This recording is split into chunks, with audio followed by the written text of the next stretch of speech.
E aí, tudo certo? Vamos continuar? Bom, já falamos então do processo de independência, parte 1 e 2, né? Agora vamos falar da Constituição do Primeiro Reinado. Falar de Constituição do Primeiro Reinado significa falar da nossa primeira Constituição. E evidentemente que não foi nada fácil. Por que não foi nada fácil? Porque você trouxe um país enorme e diverso à independência. Enorme e diverso por quê? Porque o cara lá do Pará, o cara lá de Pernambuco, o cara do Rio de Janeiro, o cara, né, do Goiás, o cara do Rio Grande do Sul, são pessoas absolutamente distintas, com interesses absolutamente distintos, e vão ser governados por uma pessoa que é um português, que quer ser imperador, afinal ele se intitulou imperador do Brasil. É claro que isso não vai ser fácil. Então, vamos começar o trabalho, vamos começar a tentar. Primeira coisa que a gente vai fazer é reunir aquele grupo, né, da Assembleia Constituinte que Dom Pedro tinha convocado lá em 1821, 22. Né? Em junho de 22, na verdade, falei 21, mas saiu errado. Em junho de 22, ele convoca os trabalhos de uma Assembleia Constituinte. Ao convocar esses trabalhos, a gente vai ter uma situação que é: os deputados começam a trabalhar, começam a escrever e tal, e aí o Dom Pedro pega a Constituição, ou melhor, ele pega o projeto constitucional, ele pega o projeto constitucional para dar uma olhada. E quando ele pega esse projeto, ele vai encontrar coisas que ele simplesmente não quer. Quais são? Primeiro, o poder executivo está limitado pelo poder legislativo. Bom, mas ele quer ser imperador e não vai topar isso. Segunda coisa, os portugueses têm dificuldade para votar. Por que os portugueses têm dificuldade para votar? Porque nós vamos colocar o sistema de voto dependendo da quantidade de mandioca que você planta. Então, se você planta muita mandioca, você pode votar. Se você não planta muita mandioca, você não pode votar. Como assim? É o seguinte, o português em geral é comerciante, o brasileiro em geral é proprietário de terra. Então, o proprietário de terra, esse sim tem muito escravo. O comerciante tem poucos escravos, não precisa. Tem uma loja, né? Ou tem um banco, não precisa de escravo. Escravo precisa quem tem fazenda, que precisa trabalhar a terra. Você está me entendendo?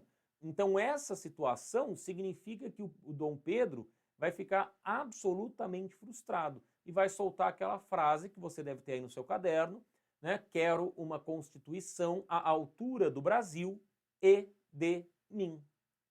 Quero uma Constituição à altura do Brasil e de mim. À altura do Brasil, porque ele quer portugueses e brasileiros votando. À altura dele, porque ele quer, né, ser mais poderoso, ele quer menos restrições para o próprio poder. Então, o que ele faz? Fecha essa Assembleia Constituinte, anula esse projeto constitucional, que a gente vai conhecer como Constituição da Mandioca. Isso daqui não vai ser posto em prática, e como não é posto em prática, a gente vai precisar de uma outra Constituição. Então ele vai falar, né? Não, gente, ó, deixa, galera, deixa que eu mesmo escrevo uma Constituição. Ele pega uma meia dúzia de amigos deles, Bonifácio de Andrada, Benjamin Constant, esses caras, e vai lá e faz uma Constituição e impõe essa Constituição, que vai ser a primeira Constituição do Brasil. A primeira Constituição do Brasil é outorgada, né? Tá vendo aqui? Outorgada, ela é imposta ao Brasil. Ela é imposta, ela não é promulgada.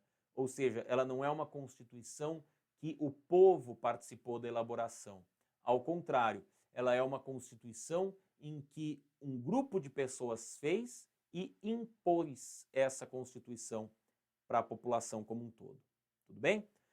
Segunda característica da Constituição, é uma monarquia, o Brasil é uma monarquia constitucional hereditária.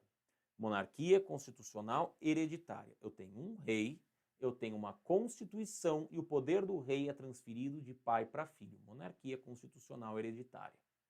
Tá certo? Tudo bem?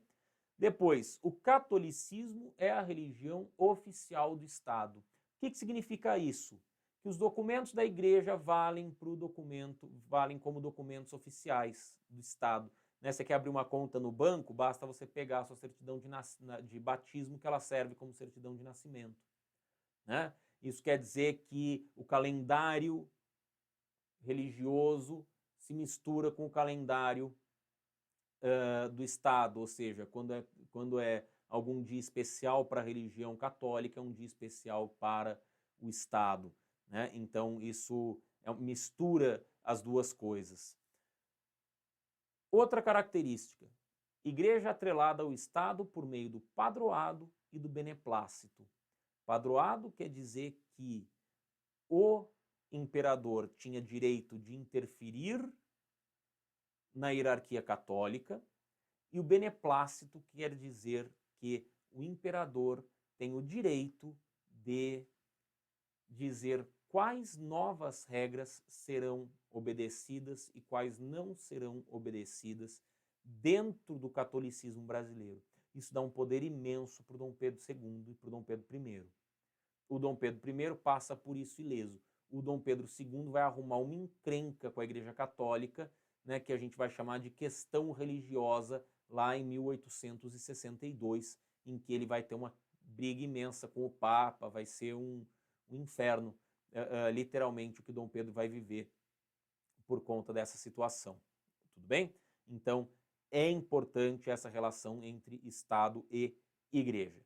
Depois, a Constituição ainda fala de 4 poderes: o poder executivo, legislativo, judiciário e, acima deles, o poder moderador. Qual que é a função do poder moderador? O poder moderador ele vai ter a função justamente de harmonizar, de acordo com as palavras da Constituição de 24, harmonizar a relação entre os outros 3 poderes. O que quer dizer isso? Quer dizer que ele vai agora, né, enquanto o imperador, que ocupa o poder moderador e que ocupa o poder executivo, pode interferir nos outros poderes, né, para harmonizar, garantir que as coisas funcionem da maneira como elas devem funcionar. É muito interessante, né?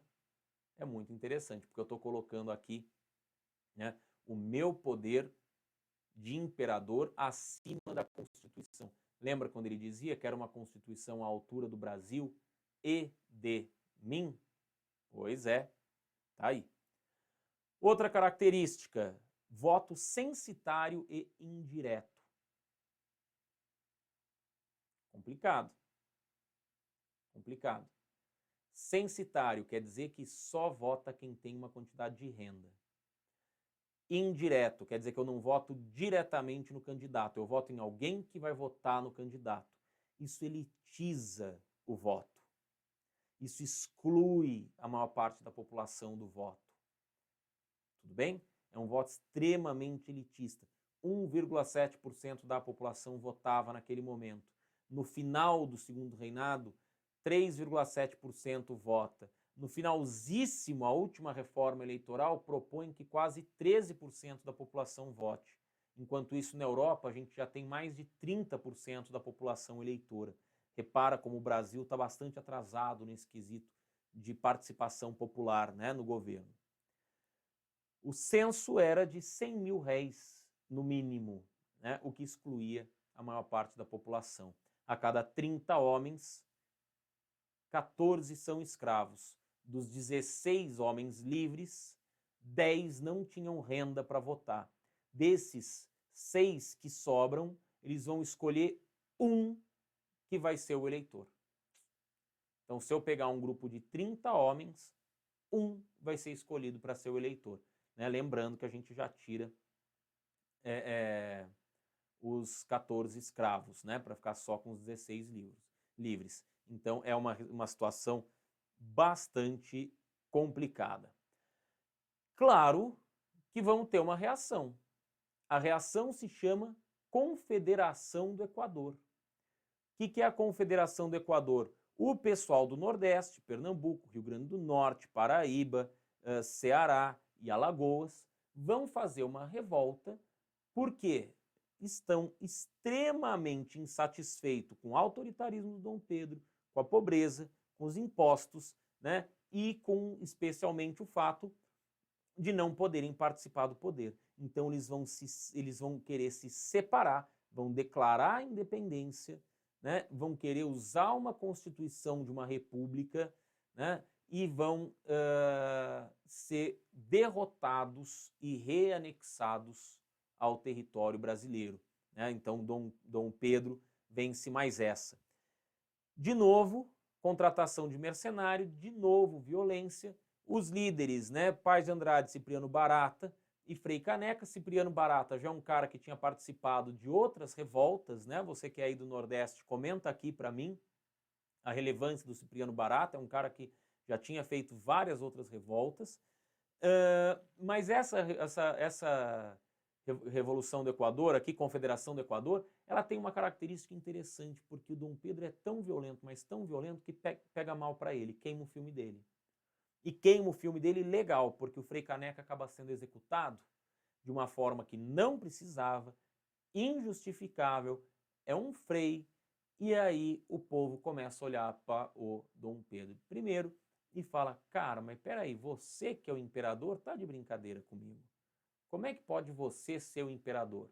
Né? Então, isso acaba trazendo imediatamente uma coisa chamada crise do primeiro reinado. Né? A gente já vai precisar falar de crise. Pomba, Vitor, mas acabamos de falar de Constituição, já vamos falar de crise? Querido, já começou. O reinado do Dom Pedro começa em 1822 e termina em 1831. Né? Então é o tempo dele assumir o poder, consolidar o poder e já ter o seu poder desgastado e já entrar em crise. Já pega mal pra caramba. Tudo bem? Mas vamos deixar para falar da crise no próximo vídeo. Aproveita que está trocando de aula, vai tomar uma água, dá uma olhada, aproveita para seguir o Instagram do 10 História, dá uma olhada no Instagram do 10 História e a gente continua em 1 minuto. Fica aí, não perde o foco. Até mais.